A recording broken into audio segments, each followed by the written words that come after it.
Hermanos y hermanas, alumnos, tengan ustedes muy buen día. A partir de este momento, iniciamos la explicación de la unidad temática de los profetas menores. Y en el día de hoy vamos a compartir sobre el libro de Oseas. ¿Qué es lo que conocemos en una forma muy breve y sucinta sobre este particular libro de de las Sagradas Escrituras?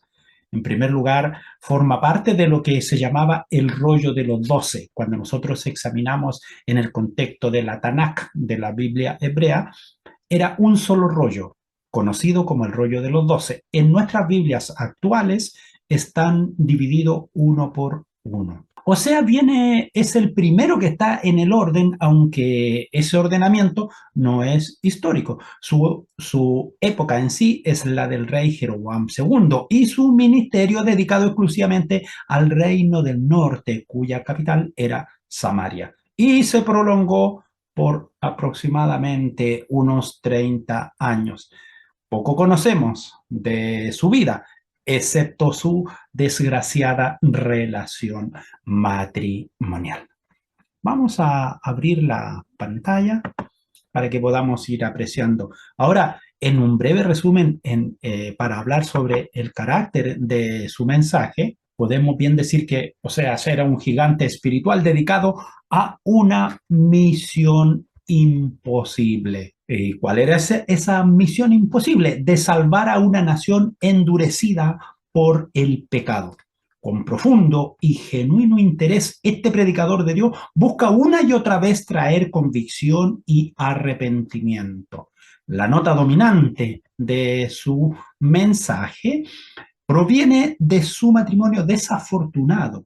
Y sea lo que fuere la relación con Gomer, la esposa infiel, él vio un paralelo entre esa experiencia y la relación de Dios con su pueblo. Después de esta breve introducción, vamos a iniciar cada vez que nosotros entremos a uno de los libros de los profetas menores, siempre vamos a tener al principio toda la presentación de los libros anteriores que componen el Antiguo Testamento. De modo que cuando concluyamos el estudio del último de los profetas menores, ustedes puedan tener memorizado todo el Antiguo Testamento ya y lo puedan nombrar de distintas maneras, ya sea por parte, como decir el Pentateuco, como decir los libros históricos, como decir los libros poéticos, como señalar a los libros de los profetas menores, como ustedes los tomen, pero que sepan el dominio de ellos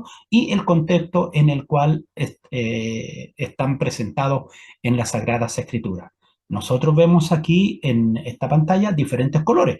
Tiene su motivo. Los 5 primeros, bien lo sabemos, son el Pentateuco y luego vienen los 12 siguientes que corresponde en el contexto a los libros históricos o de la monarquía. Y los 3 primeros son el antecedente de la monarquía, luego vienen los propios que son Samuel, Reyes y Crónicas, y luego viene Esdras, Nehemías y Esther. Después de los 5 libros poéticos vienen lo que nosotros conocemos como los profetas mayores, Isaías, Jeremías, Ezequiel, Daniel y por cierto también Lamentaciones, que fue escrito por Jeremías.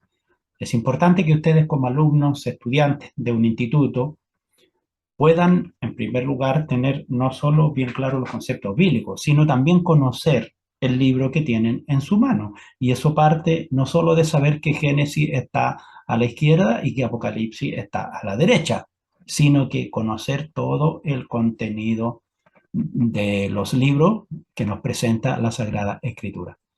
Y el libro que hoy nosotros estamos iniciando en su estudio, el libro de Oseas. Aquí tenemos una panorámica con años y, por cierto, también con algunas indicaciones que nos permiten a nosotros apreciar el contexto político y temporal del desarrollo del profeta en estudio, en este caso, Oseas.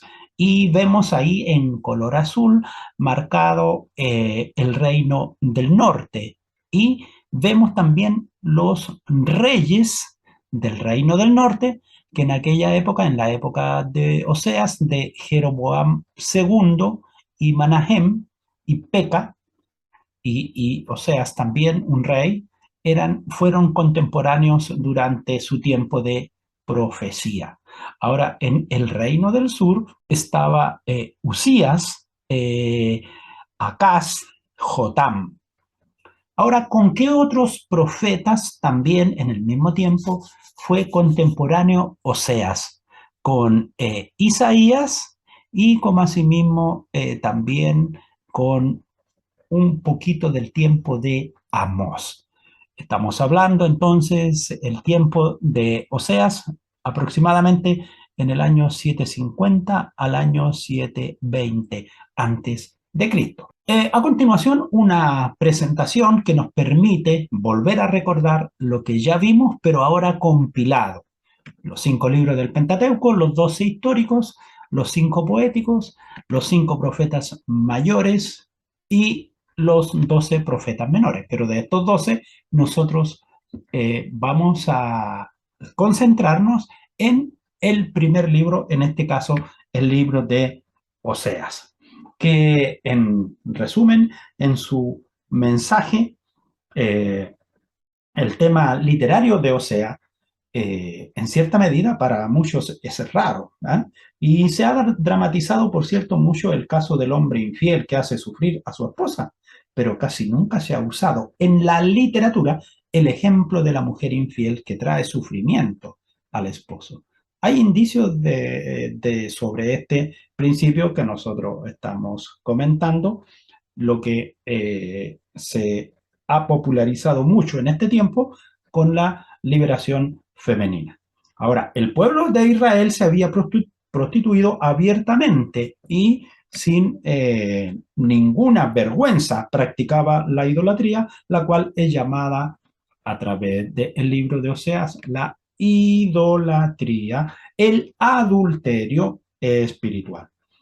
Habían tenido una gran prosperidad material que la habían gozado durante el reinado de Jeroboam II, pero poco a poco se convirtió en una anarquía y en una corrupción. El profeta condena seriamente este estado de cosas, usando los hechos de su propia historia, de su vida, para reprender la idolatría del pueblo. Con vivo y con un doloroso acierto, califica su apartamiento de parte de Dios como un adulterio, la violación de un pacto solemne y la enajenación del afecto divino. El libro en la lengua hebrea es conocido como Osea, que significa literalmente salvación, pero juntamente también con ello lo encontramos como está en la versión de los 70.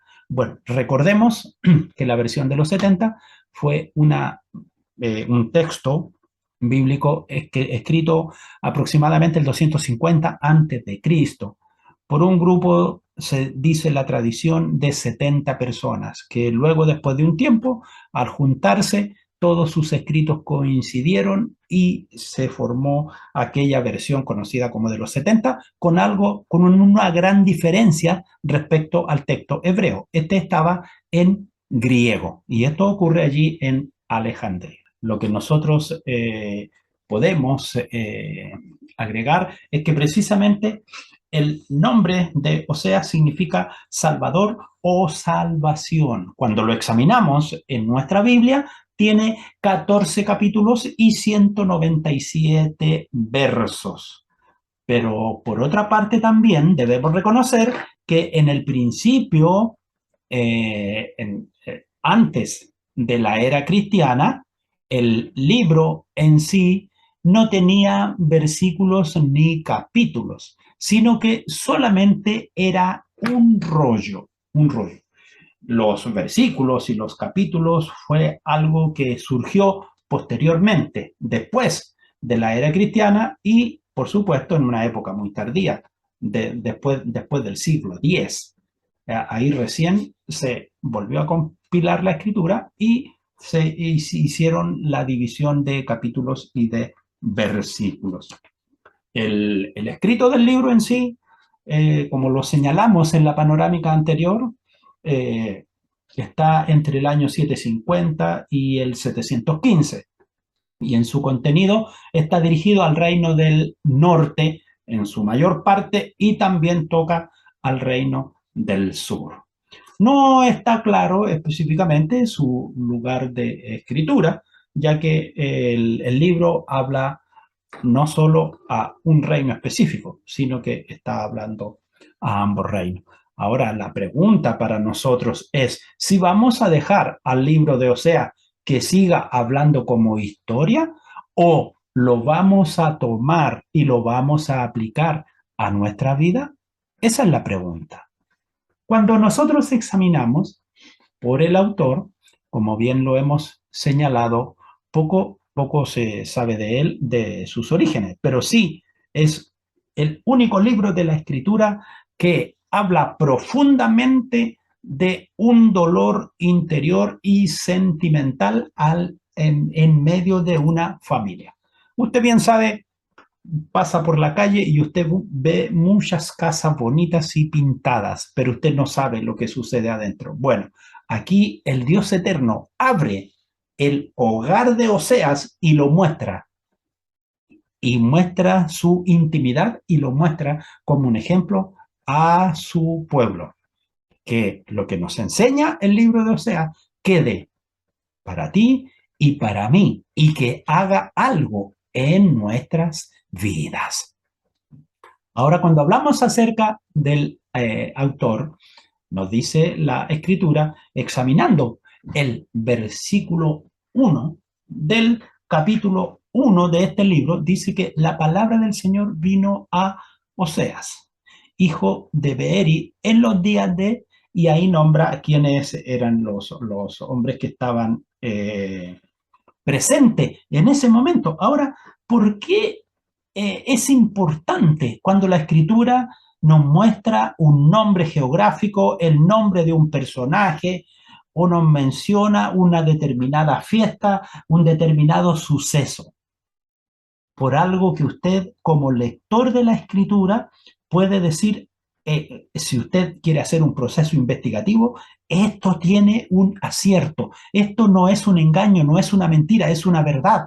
Está anclado y amarrado a sucesos que pueden ser probados.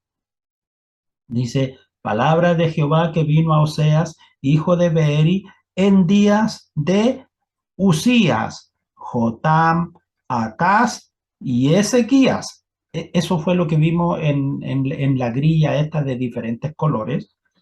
Y reyes de Judá. Y luego nombra también en día de Jeroboam, hijo de Joás, rey de Israel. Entonces, cuando usted entra a un panorama y coloca la secuencia de los reyes del reino del norte y la secuencia de los reyes del reino del sur, ve coincidencia en estos personajes. Y ciertamente que este hombre vivió en el seno de una familia acomodada de Israel. No, no era un hombre pobre en sí. Y el libro muestra que era, por cierto, una persona que tenía educación. La fecha, bien, respecto a los tiempos. Muchas veces algunos autores colocan una fecha 10 años antes, 10 años después, pero en general su centro coincide en todo el desarrollo de cualquiera que sea el escritor que haga el enfoque o el estudio del libro. ¿Ah? La fecha bien la tenemos, no la podemos cambiar porque está establecida en primer lugar por los personajes involucrados. Jeroboam como rey del norte y los reyes del sur. ¿Ya? Incluso llega, Oseas está hablando casi a las puertas de la caída del reino del norte. y podemos encontrar una data aproximada, como ya lo hemos señalado anteriormente. Aquí dice del 770 al 705, aunque verdaderamente ministró en Israel en sus últimos 30 años, es decir, como entre el 735 y el 705 antes de Cristo. Lo interesante que nos deja para cada uno de nosotros la enseñanza del libro de Oseas, el estilo que él tiene para dirigirse a una nación que estaba viviendo en un descalabro espiritual. Se habían convertido en un pueblo religioso, simplemente cumplían lo que decía la ley religiosa, pero en sus corazones no había absolutamente nada. Eso mismo lo había dicho no solamente Isaías, que estaba hablando en ese momento también, por eso que es contemporáneo de Oseas, sino que después lo dijo también Jeremías. El libro en sí está escrito en prosa y en una narración histórica, porque va tomando hechos que están ocurriendo en el momento y los va enfocando a través de lo que Dios le permite al profeta vivir y asimismo también anunciar al pueblo. Predicaba con un corazón puesto y desgarrado por la situación que vivía. Es increíble cómo un hombre que es tomado en las manos de Dios puede llegar a hacer cosas que a lo mejor en lo personal no quiere, pero es Dios quien lo manda. ¿Recuerda usted, por ejemplo, a Jeremías? Jeremías, él tal vez en su mente como ser humano quiso formar un hogar, proyectarse en un futuro, tener una familia, tener una esposa. Y Dios le dijo que no. No vamos a entrar a eso, pero investíguelo, estúdielo, porque está escrito en la palabra de Dios, no es invención mía. Oseas ha sido llamado el Jeremías de Israel. Y el apóstol Juan del Nuevo Testamento. ¿Por qué el Jeremías de Israel? Porque Oseas fue el hombre que le tocó llorar por el pecado de Israel. Y Jeremías fue el hombre que lloró por el pecado de Judá. Oseas es el apóstol del amor del Antiguo Testamento y Juan es el apóstol del amor del Nuevo Testamento. En cuanto al propósito del libro, Oseas fue la última voz de Dios al reino del norte. Debía convencer a sus compatriotas israelitas a que se arrepientan y que se volvieran a Dios. Si no, el cautiverio asirio sería su destino final. Mire, en este pequeño trozo que hemos leído, tiene que tener usted presente esa imagen, por eso que es importante también que si pueden imprimir el material, lo impriman. Cuando yo les hice la introducción, mostré una imagen ahí con los imperios sirio, asirio, babilonio, persa y el reino del norte, el reino del sur y con años. Esto que hemos leído aquí precisamente nos lleva a esa imagen, a ese cuadro. De modo que en breves palabras hay mucho contenido en el cual ustedes deben de tener mucho cuidado al estudiar y no pasarlo por alto. Eran tiempos oscuros de inmoralidad y corrupción espiritual y política. Ninguno de los otros profetas, de los 11 que siguen, ni de los profetas mayores, tenemos mucha información sobre su vida íntima, como es el caso de Oseas. Tanto su esposa como sus hijos fueron señales y presagios para Israel. Lo mismo ocurre con los hijos de Isaías también. El pueblo hebreo tenía esa costumbre de poner nombre a sus hijos que significaban algo. Y así como Oseas significa también salvación, porque era el último recurso humano que Dios había puesto en medio del pueblo para que entendieran cuánto Él los amaba, porque Él no podía bajar desde su gloria y removerle su conciencia.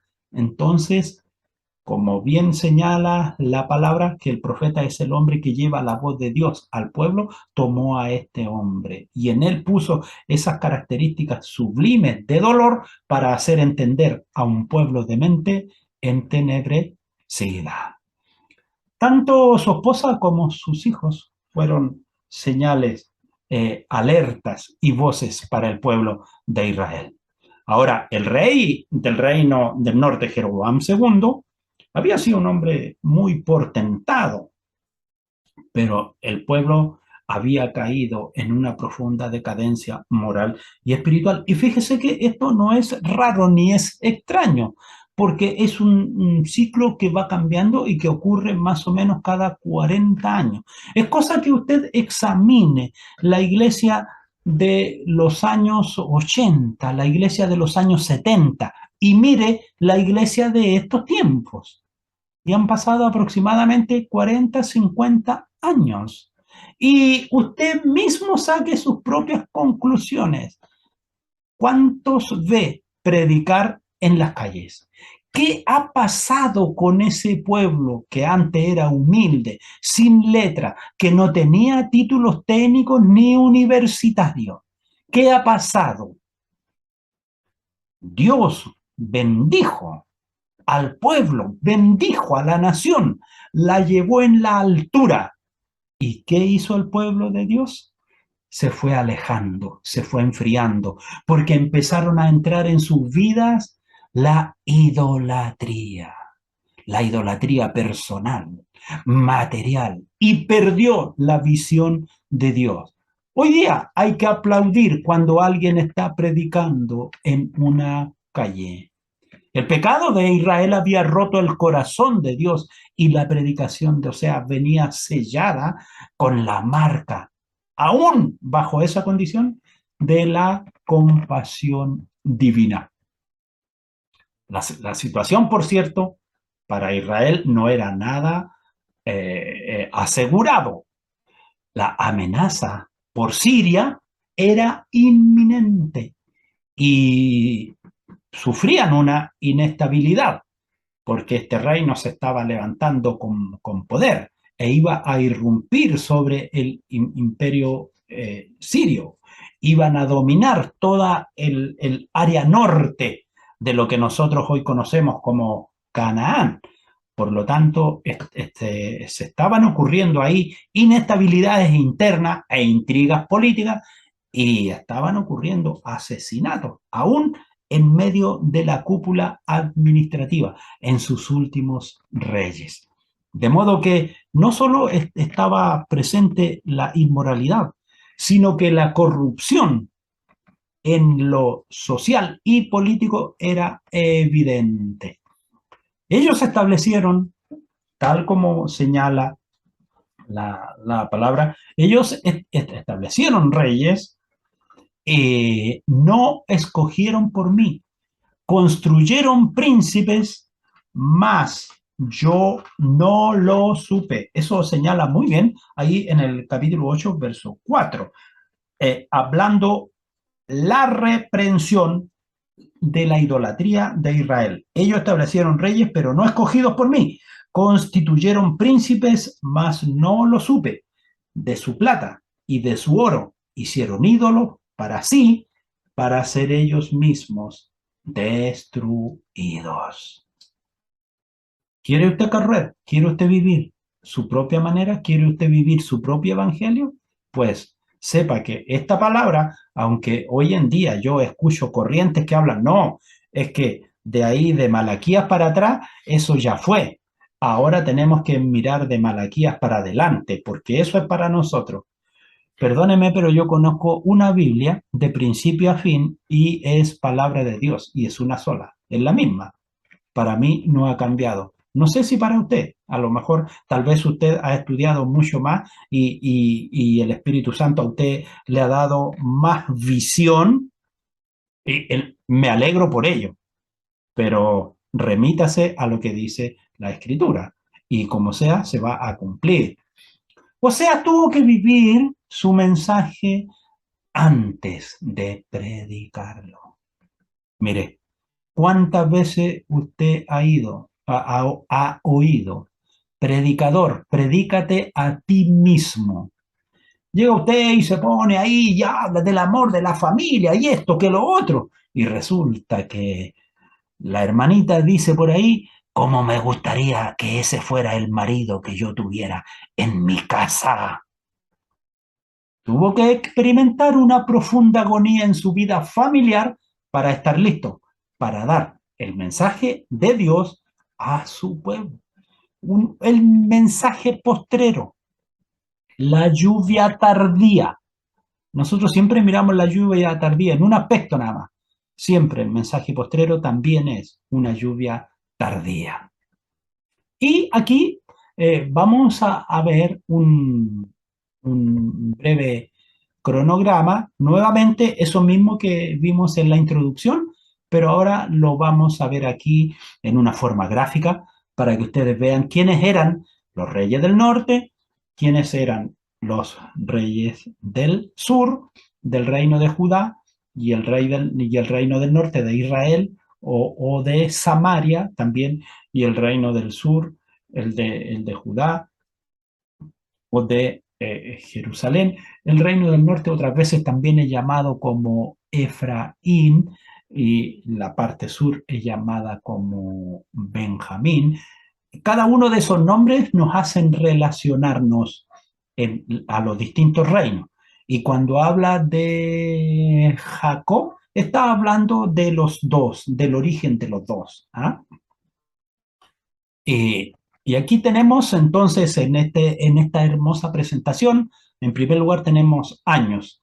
Estamos hablando del 790 al 710. Estamos hablando de lo que nosotros conocemos como el siglo VIII antes de Cristo. Y en ese tiempo se presenta hablando este hombre Oseas, en un tiempo aproximado del 755, como hemos establecido, aproximadamente al 715. ¿Ah? Pero la gráfica nos da a nosotros una mirada generalizada.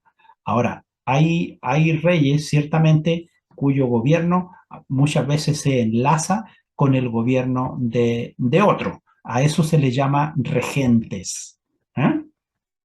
Y recuerden ustedes que precisamente si nosotros vemos que Oseas estaba hablando aproximadamente entre el 755 y el 715, la caída del reino del norte a través de la mano del imperio asirio, el imperio mundial, fue aproximadamente en el 721. Si ustedes miran la pantalla, eso nos quiere decir a nosotros que está desde el 725 a su izquierda. Por lo tanto, Oseas estaba hablando en ese preciso momento. Se cumple lo que dice la Escritura, que Dios habla a tiempo. Habló Oseas, partió hablando desde el 755 y fuera de tiempo. Continuó hablando hasta después de la caída del reino del norte. Ahora, también tenemos la presentación que nos permite mirar en los años, en la distribución del tiempo, el ejercicio de Oseas. Y ahí lo vemos que es contemporáneo con Isaías, con Miqueas, y en los años en los cuales están involucrados. Y finalmente diremos entonces que así como Miqueas e Isaías profetizan para el reino del sur, en ese mismo tiempo también Oseas estaba profetizando para el reino del norte. Vamos a ver ahora, en lo que prosigue, la división del estudio en el esquema que estamos presentando. El libro está dividido en dos grandes partes. Primero, desde el capítulo 1 al capítulo 3, la historia familiar de Oseas, y del 4 al 14 se manifiesta la apostasía de Israel. pero también he encontrado una subdivisión muy apropiada que nos muestra que desde el capítulo 1 hasta el capítulo 3 nos muestra la experiencia personal del profeta. Luego, desde el capítulo 4 hasta el capítulo 10, nos muestra la certeza del juicio. Y desde el capítulo 11 al capítulo 13, lo trágico del juicio divino. Y ya cerrando en el capítulo 14, del versículo 1 al 8, la gracia de Dios manifestada. Y por cierto, concluyendo el capítulo 14, el verso 9, una lección para recordarla. Les hago presente esto también porque ustedes pueden a través de otro texto de estudio encontrar otras subdivisiones y si les son más aclaratorias, tómenlas. No significa que lo que aquí le estamos entregando es la ley y el que no la cumple se va al infierno. No, los procesos educativos son muy variados y son muy diferentes de acuerdo al autor que presente la temática. Nosotros tenemos toda la libertad para aprender de ellos, para rescatar lo mejor para nuestro conocimiento y desechar aquello con lo cual no estamos de acuerdo. Tenemos aquí, a continuación, un bosquejo en el cual se nos coloca un subtítulo con el contenido de cada uno de los capítulos, desde el capítulo 1 hasta el capítulo 14. Vamos entonces a iniciar con nuestra primera sección, la historia familiar de Oseas. Y esto está contenido en los primeros capítulos, la esposa y los hijos de Oseas. Ciertamente que en la vida no todas las personas tienen el mismo carácter y son difíciles de amar. Algunos son engañadores, otros hacen cosas a escondidas y muchas veces se tornan hasta enemigos silenciosos. Pero ¿qué si esta persona llega a ser ese ser a quien tú más quieres, a quien tú más amas? Tu esposa o tu esposo. Hay parejas que muchas veces se han divorciado por menos situaciones que esto y en sí, esto ya es una tragedia ante los ojos de Dios. Pero respecto a Dios, ¿puede divorciarse? Y precisamente este es el tema al cual nos enfoca el libro de Oseas. Cuando nosotros examinamos el Antiguo Testamento, Israel, refiriéndonos aquí al reino del norte, como ya lo hemos dicho, Judá es el reino del sur, e iba a disfrutar de esta relación especial con Dios. Y Dios prometió bendiciones a su amada si ella era fiel. Pero ¿qué ocurre? Israel luego sería juzgada por sus muchos pecados e idolatría. Y si Judá no tenía cuidado, seguiría el mismo camino. Mire, aquí hay algo hermoso. Isaías habló y Judá escuchó y fue librada. Pero cuando entra Jeremías y habla, Judá no escucha. El juicio ya estaba dado. Ahora, Dios llamó a Oseas a tener un matrimonio que reflejara la relación que tenía con Israel, con una esposa adúltera. Hay cosas que nosotros no comprendemos dentro de la dimensión y la soberanía de Dios. El Dios eterno le pone a su pueblo Israel un ejemplo que ellos lo puedan ver y darse cuenta de lo que verdaderamente estaban haciendo contra su creador. Y ciertamente había sido infiel, pero Dios presentaba ahora los cargos de divorcio contra ella. Y yo sé que cuando muchas personas leen el libro de Oseas, dicen, ve que Dios permite el divorcio y toman muchas ideas y muchas cosas. Yo le puedo decir que yo comprendo la Biblia en su total contenido, de principio a fin. No la divido ni la subdivido, no la pacto ni la repacto. Para mí es una unidad, es un todo. Lo que Dios presenta a través del profeta Oseas es un ejemplo de una vivencia para un pueblo determinado, para Israel. Pero no es que Dios se humille ante nuestras propias prerrogativas y decisiones de vida. No, no, eso no lo tenemos que malinterpretar. Dios le pide a Oseas que él viva una experiencia en carne propia. Y lo que él estaba padeciendo para que el pueblo pudiera entender que eso era lo que él sentía por Israel. ¿Qué cosa? Infidelidad. Infidelidad. ¿Le pide Dios a Oseas que se case con una prostituta? Es una pregunta que nosotros al leer la escritura podemos deducir si era de esa manera o no. Puede ser que no sepamos lo que verdaderamente pasó entre Oseas y Gomer, pero lo que sí nos da a entender la escritura es que parece que ella era bastante sagaz y movida.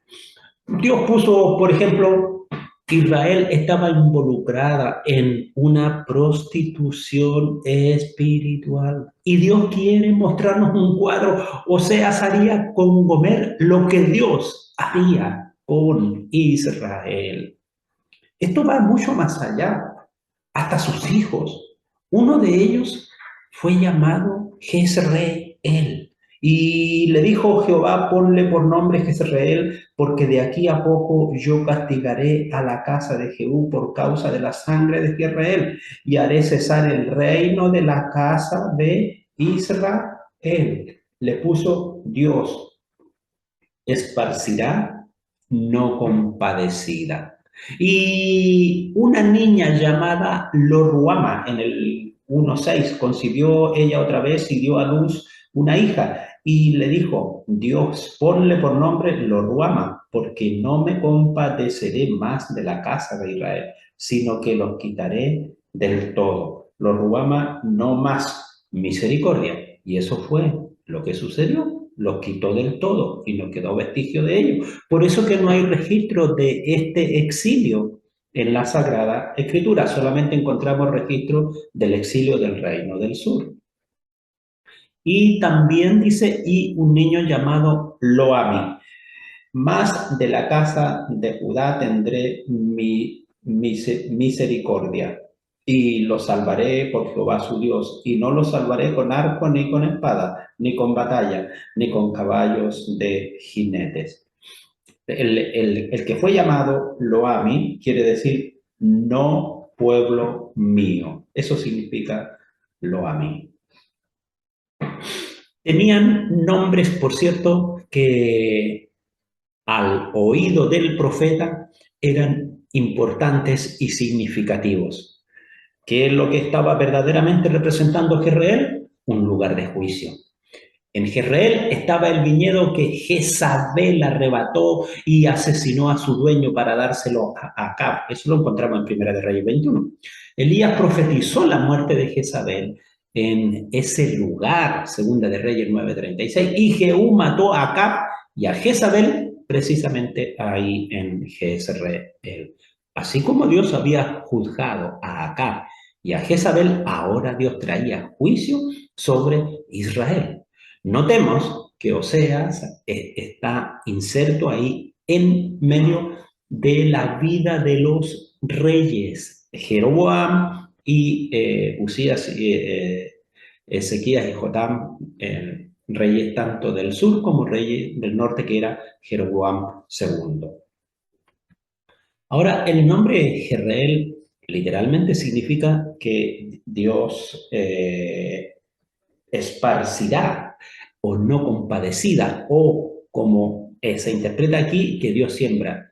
¿Es tu corazón buena tierra para la semilla de la palabra? Nos muestra Mateo 13, del 1 al 23.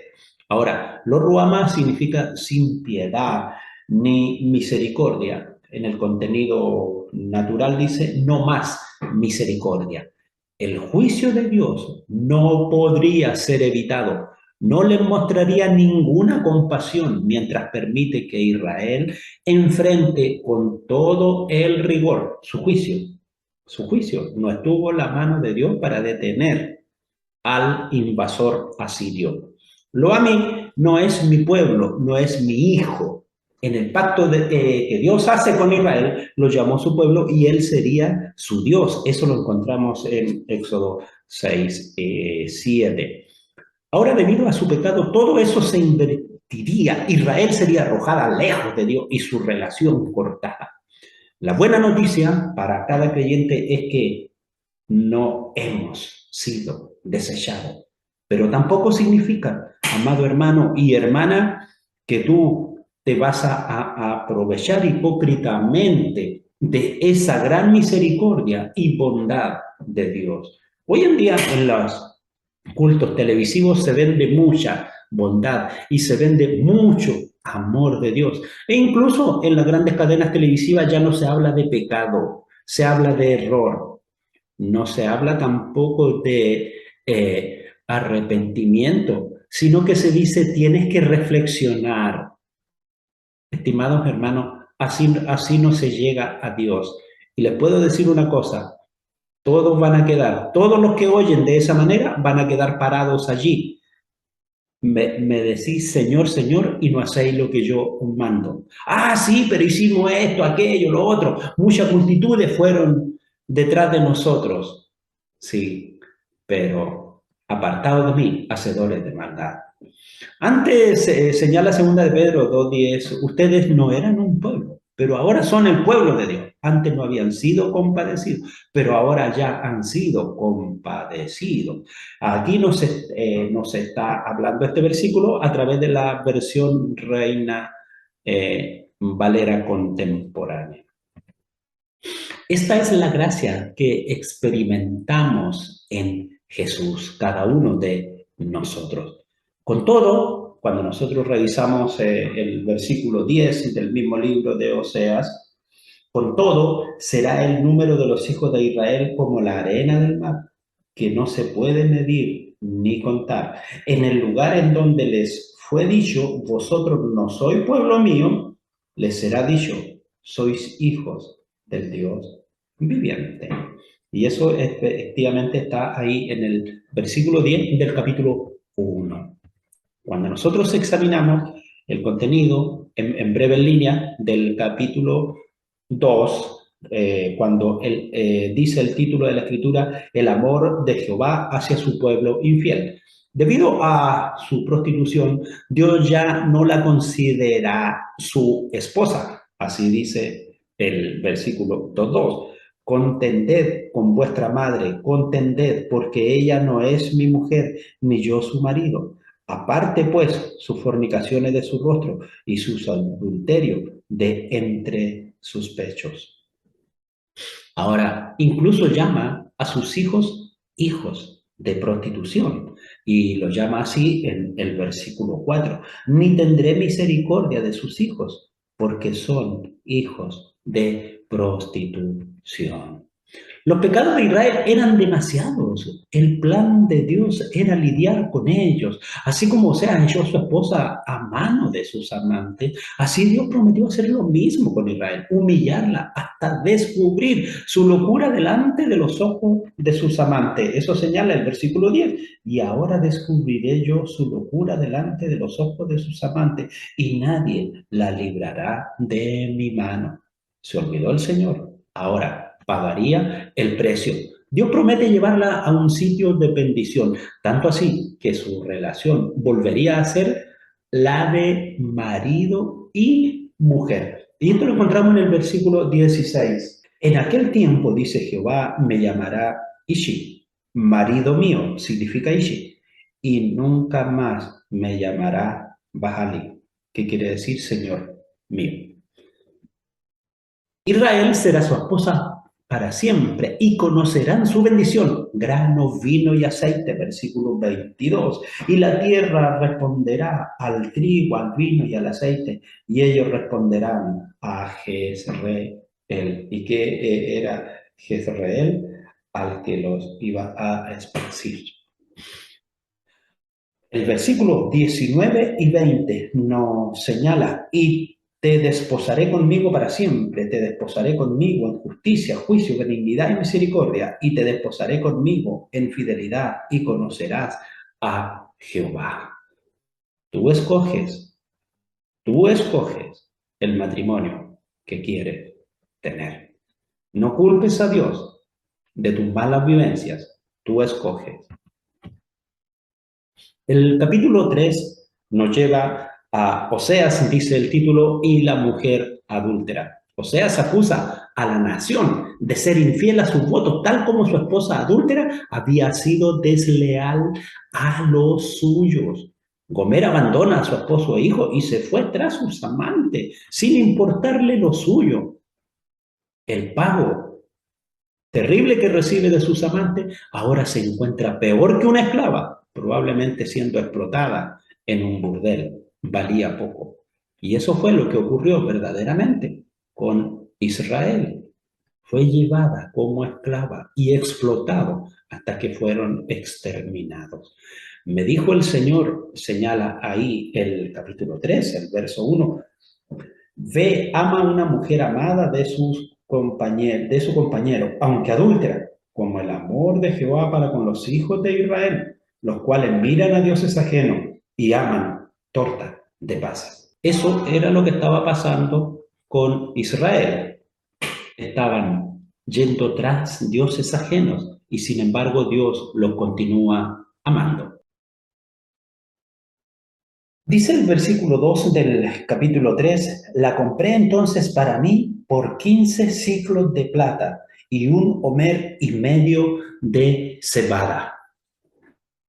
Podemos pensar cada uno de nosotros en la situación que está viviendo Oseas, rescatando por un determinado precio a una mujer que vivía en la prostitución. Lo interesante aquí es que nos dice 15 monedas de plata.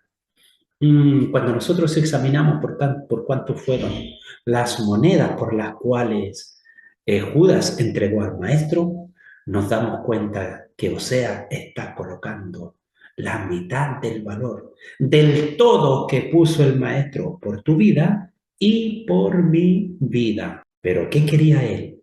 Que volviera a casa. Eso quiere Dios con cada uno de nosotros, que volvamos a su regazo. Como Gomer, Israel iría a la esclavitud, al cautiverio.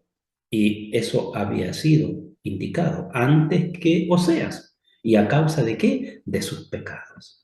Sin embargo, si Israel se arrepentía, no sería ese su fin. Así como Oseas buscó a su esposa y la compró de nuevo, así también Dios buscará a su pueblo y lo restaurará a su amor y a su bendición.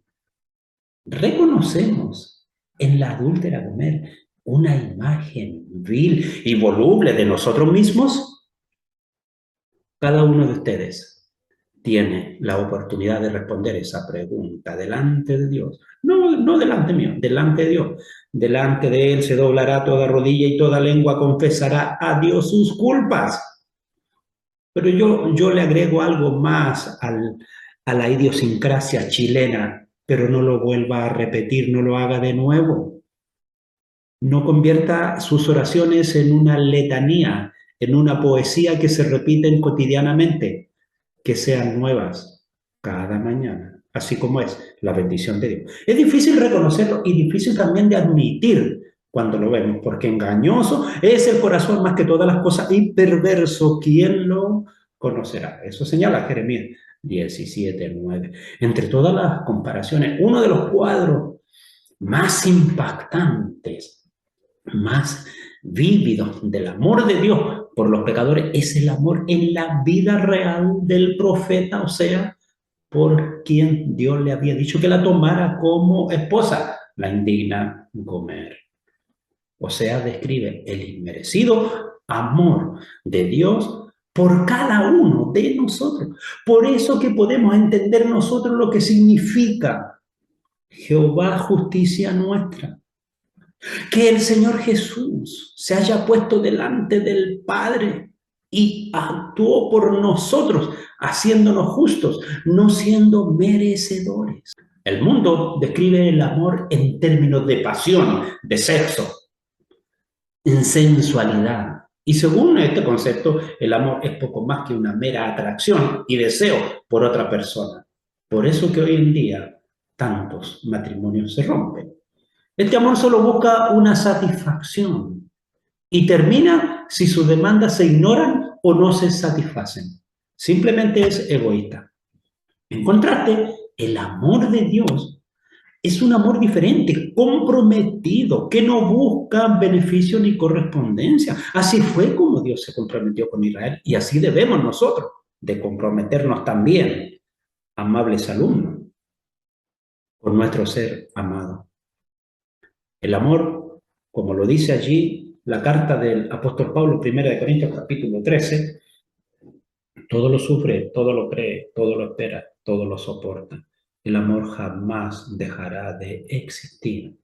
Y yo agrego a este capítulo 13, para que usted lo lea con mucha detención, que ese amor que está reflejando allí el apóstol se lo está enseñando a una iglesia que tenía todos los dones. Lo dice allí en el capítulo 1, por ahí entre el versículo 5 y 7, capítulo 1, dice que la iglesia tenía todos los dones. Pero ¿saben? Lo que no habían practicado nunca y que es el primer don que debe de haber en medio de la iglesia, el amor. Porque pueden haber muchos dones, pero si no hay amor, todo es fariseo, saduceo, hipocresía. Bien, ahora vamos a entrar a la segunda sección de acuerdo a la subdivisión que tenemos en este libro. Y les vuelvo a insistir que cada uno de ustedes, en el material que reciban en particular o que tomen para estudio en particular, y aquel que para ustedes sea más didáctico, está bien. Nosotros en nuestro estudio estamos tomando este en particular, porque lo encontramos conciso, muy bien presentado y a su vez nos ayuda enormemente porque tenemos una enseñanza estándar. Y ahora entramos entonces a la segunda sección, que es acerca de la corrupción moral. Y precisamente aquí el capítulo 4 es el que nos lleva a la controversia de Jehová con Israel. Dios trae nuevas acusaciones contra Israel a causa de la idolatría, de la injusticia, de la violencia y la discordia entre el pueblo de Dios. Y eso está descrito allí, específicamente en el capítulo 4, del verso 1 al 10, y quiero detenerme en el 6. Mi pueblo fue destruido porque le faltó conocimiento. Por cuanto desechaste el conocimiento, yo te echaré del sacerdocio. Y porque olvidaste la ley de tu Dios, también yo me olvidaré de tus hijos. Y amables alumnos, este es uno de los versículos que es neurálgico en el desarrollo del libro de Oseas, porque mira a la conciencia, al pensamiento del hombre y de la mujer. ¿Por qué es destruida la fe? ¿Por qué? ¿Por qué la iglesia está en decadencia en estos tiempos? ¿Por qué? Porque la iglesia ha vivido de puras emociones y no de una preparación. ¿Qué fin tiene que usted asista a una reunión, a un servicio, donde el servicio dura 2 horas? 1 hora y 45 son alabanzas y esto, el coro y los jóvenes y los niños, farándula eclesiástica. Y 15 minutos para dar una palabra. Ah, y que sea cortito porque como es invierno, nos entumimos mucho. Y cuando es verano, porque hay mucha calor. Pero, amable oyente, el punto central de los servicios de una congregación debiera de ser media hora de una palabra. Y una vez que termina la palabra, damos los avisos de la semana y hacemos unos cánticos de adoración y concluimos. Pero rellenamos con pura farándula eclesiástica. Tenían una falta de conocimiento brutal. de la palabra de Dios. ¿Y por qué recalca el sacerdote? Porque precisamente también ellos eran los primeros que habían fallado. Comparémoslo a los dirigentes de este tiempo. Sí, excelentes pantallas de 40, de 50 pulgadas, con 600 megas de entrada, con Netflix disponible. Se saben todas las seriales del momento, conocen todas las copullas politiqueras, pero no se dan el tiempo de preparar una palabra con detención para el pueblo. Todos habían dejado de obedecer al Señor. El pecado tomó muchas formas. Nosotros muchas veces miramos solamente en las cosas que se ven o en las cosas que se huelen. ¿Ah? Este anda pasado a cigarro, este anda pasado a trago. ¿Qué hay de las perversiones sexuales? ¿Qué hay de la adoración de ídolos en oculto? ¿Qué hay del que prefiere, en vez de ir a una clase de escuela dominical o a una reunión, quedarse en casa viendo el partido del Colo, el partido de la Chile? Adoración a ídolos. Y luego después se ponen corbata y se llenan la boca hablando del Señor. Igual que Israel. Y algunos Oseas que tratan de mostrar con la palabra lo que Dios quiere. Todo lo que se interponga entre nosotros y Dios es un ídolo. Todo, todo. Pero es que la familia está primero. Sí, todo tiene su lugar y tiene su tiempo. Si tú no educas a la familia, bueno, no vas a lograr nada tampoco. Y el día de mañana vas a estar llorando igual como el resto del mundo. Un hijo drogadicto, un hijo borracho, un hijo fumador, porque tú lo enseñaste así. Y cuando Dios es empujado fuera de nuestra vida, tenemos un grave problema de idolatría. Eso lo menciona ahí en el mismo capítulo 4, del 11 al 19. Fornicación, vino, mosto, quitará el juicio. Mi pueblo a su ídolo de madera pregunta, y el leño le responde, porque espíritu de fornicación lo hizo errar y dejaron a su Dios para fornicar. ¿Quiere que le dé una interpretación al versículo 12? Mi pueblo a su ídolo de leño pregunta y este le responde. ¿Cuántos creyentes hoy en día, después que eran pobres y desafortunados, y hoy en día se compraron una casa, se hicieron una parcela y le preguntan a la parcela, y la parcela le dice, ven, ven sábado, ven viernes, ven domingo, ven, ven? El leño le responde, ¿y dónde han dejado a Dios? Igual que Israel. Dice entre el capítulo 5 y 6, un castigo y disciplina. Dios habla a todos los niveles del pueblo. Les dice que serán juzgados por su pecado. No podrán ocultarlo.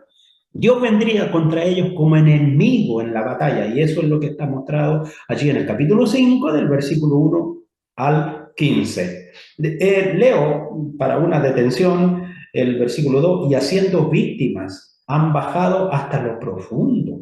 Por tanto, yo castigaré a todos ellos. Yo conozco a Efraín e Israel.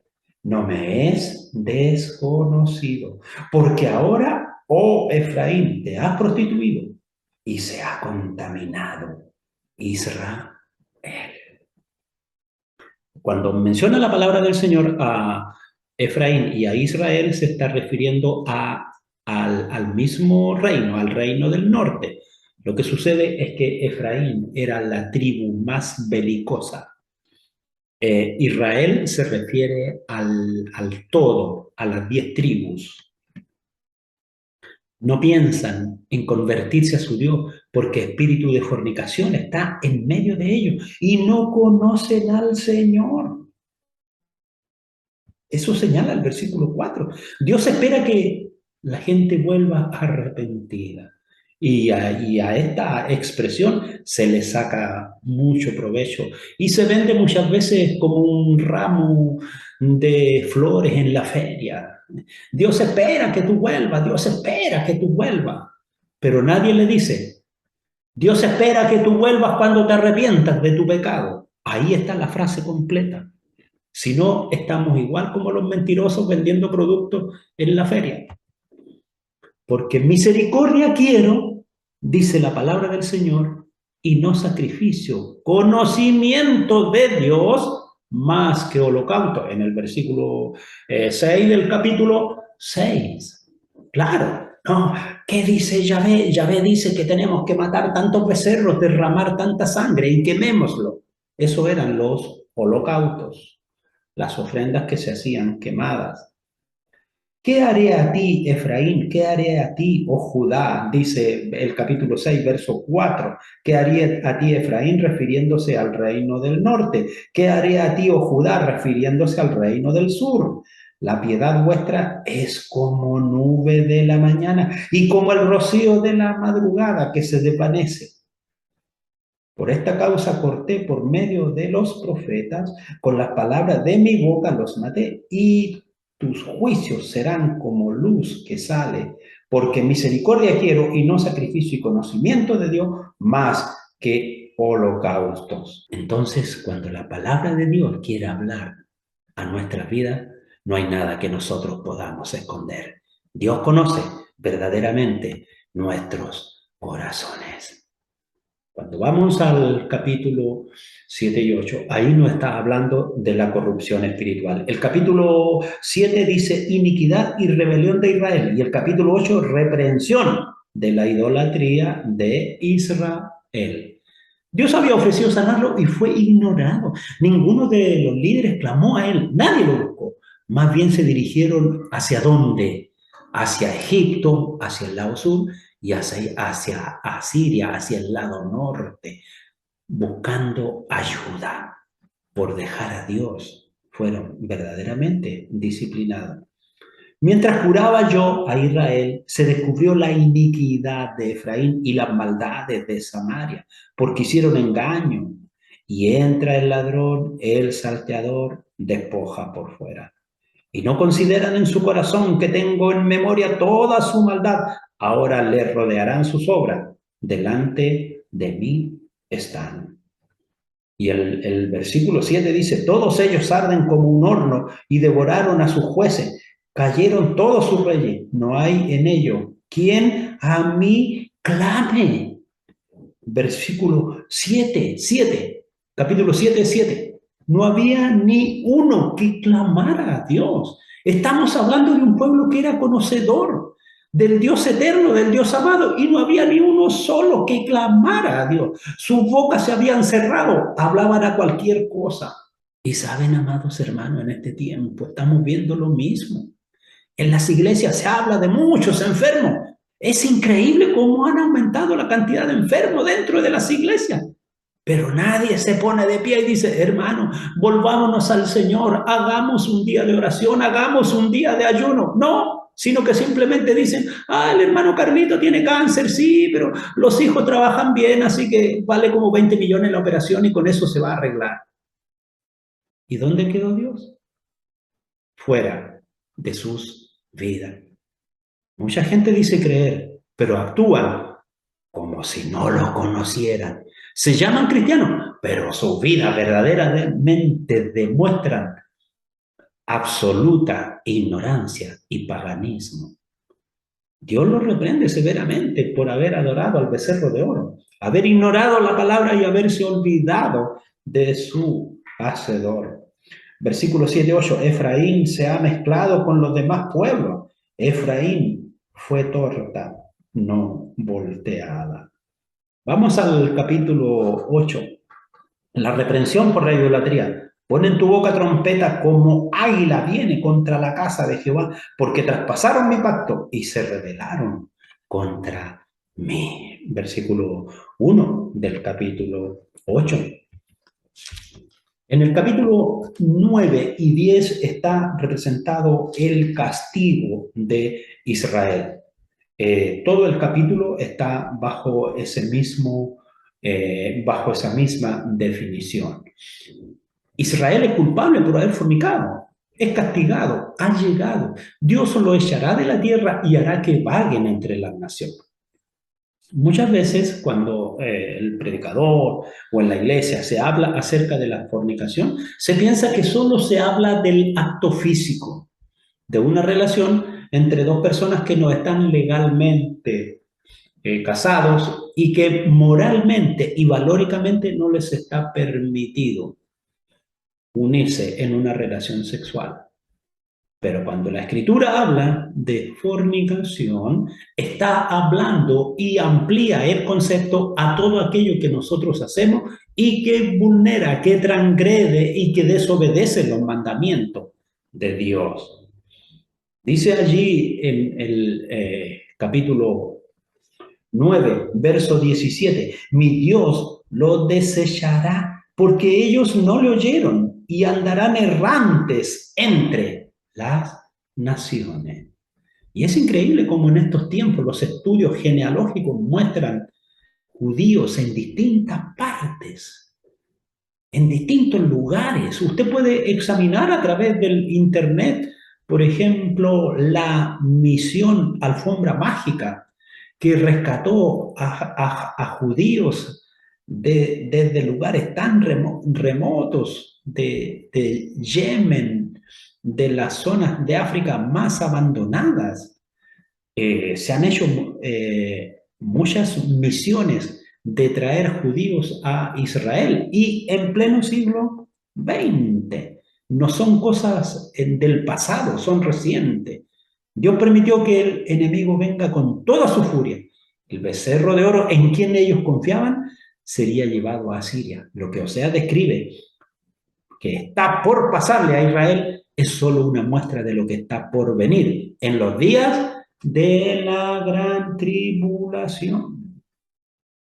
Lo señala al leer el capítulo 10 del versículo 1 al 15. Porque este es el momento de buscarme. Entonces yo, el Señor, vendré y los instruiré en la justicia. Veamos el versículo 12 aquí en el capítulo 10. Sembrad para vosotros en justicia, segad para vosotros en misericordia, haced para vosotros barbecho, porque es el tiempo de buscar a Jehová hasta que venga y yo os enseñe justicia. Capítulo 10, versículo 12, de acuerdo a lo que señala la Reina Valera, versión contemporánea.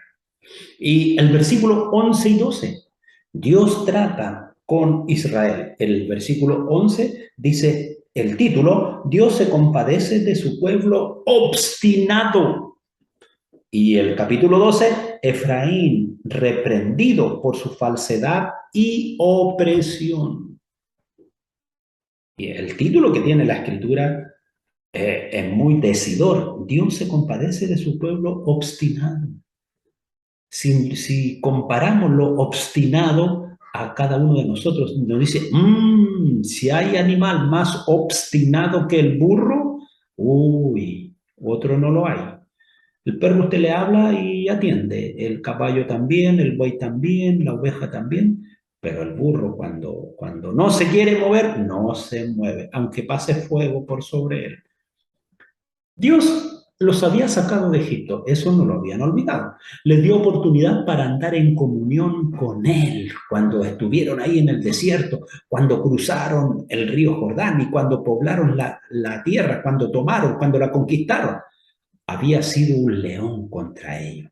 Ahora sería un león a su favor. Los sacaría de la esclavitud y habitarán en sus casas. Del capítulo 11, entre el 1 y el 11.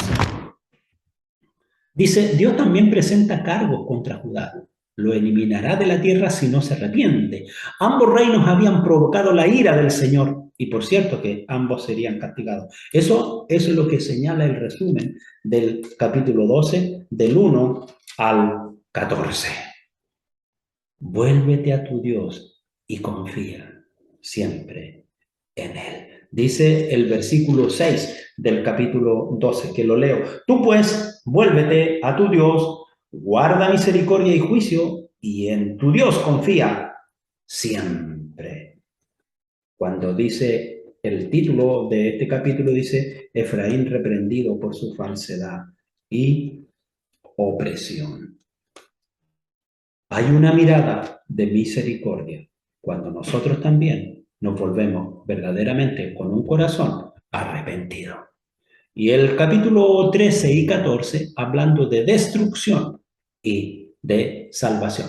Los israelitas morirán cuando los asirios vengan a la batalla. Esta será horrenda. A pesar de la tragedia que se les avecina, podrán experimentar libertad de la muerte si adoran al Señor en verdad. Y eso es lo que nos muestra el capítulo 13. En su título dice, destrucción total de Efraín predicha. O sea, ellos sabían a lo que iba a llegar. Por ejemplo, el versículo 9 del capítulo 13 dice, te perdiste, oh Israel, mas en mí está tu ayuda. ¿Dónde está tu rey para que te guarde con todas tus ciudades? ¿Y tus jueces, de los cuales dijiste, dame rey y príncipe? Te di rey en mi furor y te lo quité en mi ira. Atada está la maldad de Efraín, su pecado está guardado. Entre el versículo 9 y 12 estaba leyendo. Te perdiste, Israel, mas en mí está tu ayuda. Precisamente eso es lo que acabé de leer. Las palabras de Oseas terminan con una invitación a volver. En ese día solo en Dios estará su satisfacción. También es el llamado para cada uno de nosotros, que volvamos a tiempo antes que verdaderamente sea tarde. Y no me refiero tarde porque vaya a venir la muerte, sino que muchas veces el hombre se va desviando de su camino hasta que pierde toda la comunión con Dios.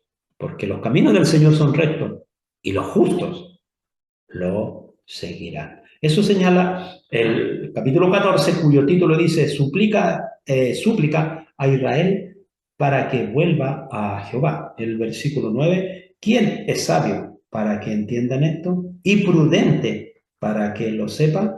Y el versículo 9 está cerrando el capítulo en sí. Porque los caminos de Jehová son rectos, y los justos andarán por ellos, mas los rebeldes caerán con ellos. Caerán precisamente en los caminos de Jehová.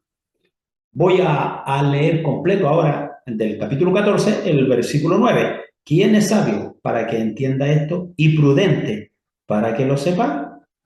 Y la respuesta es, porque los caminos de Jehová son rectos y los justos andarán por ellos, mas los rebeldes caerán en ellos. Al concluir la presentación de esta sección, ¿encontramos verdaderamente satisfacción en Dios o con demasiada facilidad nos volvemos tras los ídolos? Y esta es una pregunta que usted hoy objetivamente puede responder. Estuvimos viviendo una situación de pandemia y muchos lloraron porque no podían ir a la casa del Señor. Fíjese que de esos mismos que derramaron mucho llanto, hoy tampoco vuelven. Y aunque las puertas están abiertas. ¿Por qué? Porque encontraron muchos ídolos en su comodidad. Oseas escribió para la apóstata Israel. Pero sus palabras son hoy para la iglesia carnal de hoy. Mucha gente dice ser cristiana, pero viven alejada de Dios. Que el Dios eterno a cada uno de nosotros nos ayude a abrir los ojos y ser conscientes que lo necesitamos en nuestras vidas y a ser entendidos, a introducirnos en su palabra, a leer de ella. Tú escoges el matrimonio que quieres tener con Dios, así como tú escoges el matrimonio que quieres tener en esta tierra. Pero qué importante es optar por un matrimonio, por una relación centrada en Dios. Deja que Él restaure aquellas cosas que se están echando a perder, aquellas cosas que se están dañando, muriendo a ti mismo. El soberano creador bendiga nuestras vidas. Esto ha sido una breve síntesis del libro de Oseas. Dejo abierto a cada uno de ustedes algún comentario.